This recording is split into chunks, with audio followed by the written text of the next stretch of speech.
Bismillah. Bismillahirrahmanirrahim. Assalamualaikum warahmatullahi wabarakatuh.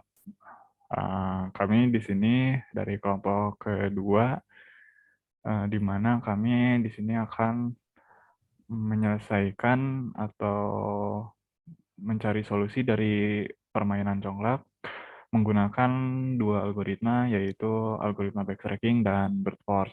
Sebelumnya perkenalkan terlebih dahulu. Di sini saya Farhan Tirta Kesuma dengan NIM 130 120 4108. Saya Gali Atau Fayahansa dengan NIM 130 120 4028. Saya Kurnia Nur Akmaliyah Dalimunte dengan NIM 130 120 2246. Halo, saya Noval Adrian Dayat dengan NIM 130 120 4056. Saya Regina Natasha Rudianto dengan NIM 130 120 4135. Baik, pada penjelasan pertama yaitu akan dijelaskan oleh Regina yang akan menjelaskan permainan congklaknya sendiri dan aturan-aturannya. Congklak merupakan suatu permainan papan yang dimainkan oleh dua pemain. Dalam permainan congklak terdapat 14 lubang, di mana masing-masing pemain memiliki 7 lubang dan 1 lumbung. Tiap lubang berisi 7 kepingan biji congklak. Pemain pertama dapat memilih di antara ketujuh lubang yang ada. Jika kepingan habis dan berhenti tepat di lumbung, maka pemain dapat mengambil kepingan di lubang yang lain lagi, hingga berhenti di lubang yang tidak berisi kepingan biji congklak. Apabila kepingan biji congklak berhenti di lubang lawan, maka pemain akan berhenti bermain. Sedangkan jika kepingan biji congklak berhenti di lubang sendiri, maka pemain dapat mengambil kepingan lumbung lawan yang tepat berada di depan lumbung pemain. Permainan akan berhenti jika seluruh kepingan di dalam lubang telah habis. Pemenang ditentukan oleh pemilik kepingan biji congklak terbanyak di lumbung. Pada laporan ini, algoritma yang akan dianalisis adalah algoritma backtracking dan brute force, di mana kita memilih lubang yang menghasilkan kepingan biji paling banyak masuk ke lumbung. Algoritma brute force akan dijelaskan oleh Gali. Brute force adalah pendekatan yang lempang atau dapat dikatakan straightforward untuk memecahkan suatu masalah. Brute force ini biasanya didasarkan pada pernyataan masalah atau problem statement dan definisi konsep yang dilibatkan. Kemudian algoritma brute force ini memecahkan masalah dengan sangat sederhana, langsung, dan dengan cara yang sangat jelas. Kemudian akan dijelaskan oleh Kurnia. Nah, untuk masalah kami ini, congklak, kan setiap pemainnya memiliki 7 buah lubang selain dari lumbung. Berarti terdapat 7 kemungkinan awal yang mana si algoritma brute force ini nanti akan mencoba ke seluruh lubang yang berisikan biji. Lalu, solusi terbaiknya itu adalah lubang yang dapat memasukkan biji ke lumbung terbanyak. Lalu untuk selanjutnya, backtracking akan dijelaskan oleh Naval. Oke, terima kasih kesempatannya, Saudari Nia. Selanjutnya algoritma backtracking. Nah, sebelum kita masuk ke pembahasannya itu, kita harus tahu dulu nih, apa sih algoritma backtracking itu? Nah, algoritma backtracking itu merupakan algoritma umumnya ya. Jadi algoritma umum yang udah banyak banget dipakai sama para ilmuwan ya atau para ahli komputer ataupun programmer buat nentuin masalah-masalah komputasi. Nah, sebenarnya ada satu kunci buat desain algoritma backtracking ini, yaitu rekursi. Nah, apa sih rekursi itu? Rekursi itu sebenarnya algoritma yang manggil dirinya sendiri berulang kali. Nah, dalam artian nanti nggak jauh beda kayak artian backtracking. Nah, karena si rekursinya di dalam backtracking, maka backtracking itu juga sama artinya kayak rekursi. Dia manggil dirinya sendiri berulang kali buat desain masalah.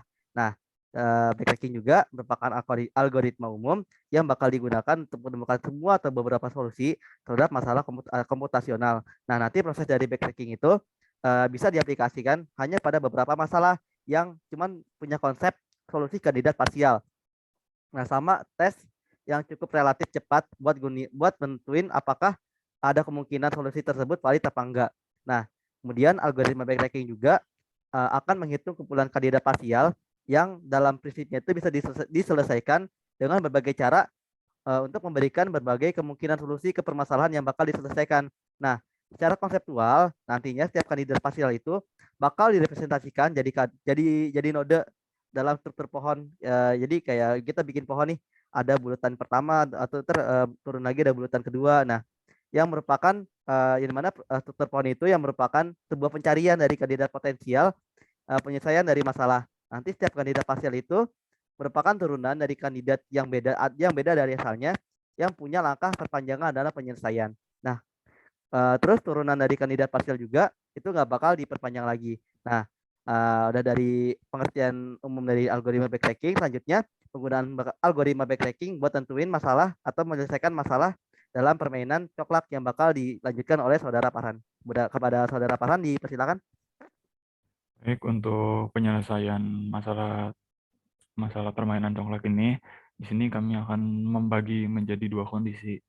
Untuk kondisi pertama yaitu di mana saat permainan baru dimulai. Seperti pada gambar di sini ada angka-angka ini tuh merepresentasikan biji congklak yang ada pada lubang. Dan ini yaitu lumbung kita, lumbung dari A1 dan ini lumbung dari pemain B. Ini A, ini B. Nah, bisa dilihat di sini seluruhnya masih 7, masih pada permainan awal. Nah, di sini kami membuat aturan untuk solusinya yaitu yang akan diambil yaitu A7. Kenapa A7? Karena di sini jika A7 yang dipilih, maka biji congklaknya akan berhenti pada lumbung kita sendiri, yang dimana kita akan mendapatkan giliran kembali untuk mengambil salah satu dari lubang kita lainnya. Nah, seperti pada gambar kedua ini, yaitu setelah pengambilan solusi dari A7. Bisa dilihat di sini lumbungnya berisi 1 karena berhenti di sini. Nah, berbeda dengan kondisi kedua, yaitu saat dimana permainan sudah dimulai atau giliran kedua. Nah, di sini bisa dilihat kelanjutan dari kondisi yang awal, maka kita akan mengambil keputusan kembali yang dimana kita akan mengambil antara A1, A2, A3, A4, A5, dan A6. Kenapa tidak A7? Karena di sini sudah kosong ya, jadi nggak bisa diambil. Nah, seperti penjelasan sebelumnya yang telah Noval jelaskan, jika backtracking itu mencari penelusuran parsial atau solusi parsial. Nah, yang disitulah perbedaan antara backtracking dan brute force. Yang dimana jika brute force akan mencari seluruh kemungkinannya hingga selesai, dan jika backtracking itu hanya mencari solusi bila mana yang akan setidaknya mengarah ke solusi, dan jika bukan mengarah ke solusi, ia akan berhenti.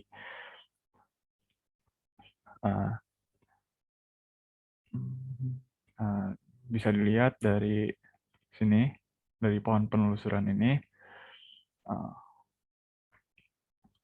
karena tadi A7 sudah tidak bisa, maka di sini langsung berhenti. Nah, untuk yang A1, A2, A3, A4, A5, A6 ini sebetulnya masih bisa dicari terus dari pohon penelusurannya, seperti A2, A3, A4, dan A6. Di sini sebetulnya tidak berhenti. Tetapi kami membuat aturan di mana kami hanya akan mencari hingga kedalaman 7. Makanya di sini berhenti. Nah,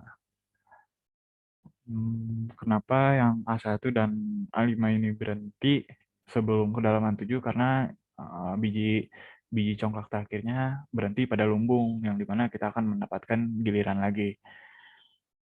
Nah, untuk giliran kedua ini, kita memutuskan untuk mengambil dari lubang A1. Kenapa? Karena dari penelusuran ini untuk pergerakan yang mencapai lumbung itu hanya lebih pendek dibanding yang A5, sama-sama mencapai lumbung. Tapi ini prosesnya lebih pendek, maka kita akan menggunakan solusi dari A1 ini. Dan jika misalkan tidak ada lumbung yang terdapat pada pohon penelusuran ini hingga kedalaman 7, maka akan dicari solusi yang memiliki biji congklak yang masuk ke dalam lumbung paling banyak. Mungkin sekian dari penjelasan backtracking ini, dan penjelasan dari brute force. Mungkin sekian dari kami. Mohon maaf bila ada kesalahan. Terima kasih. Wassalamualaikum warahmatullahi wabarakatuh.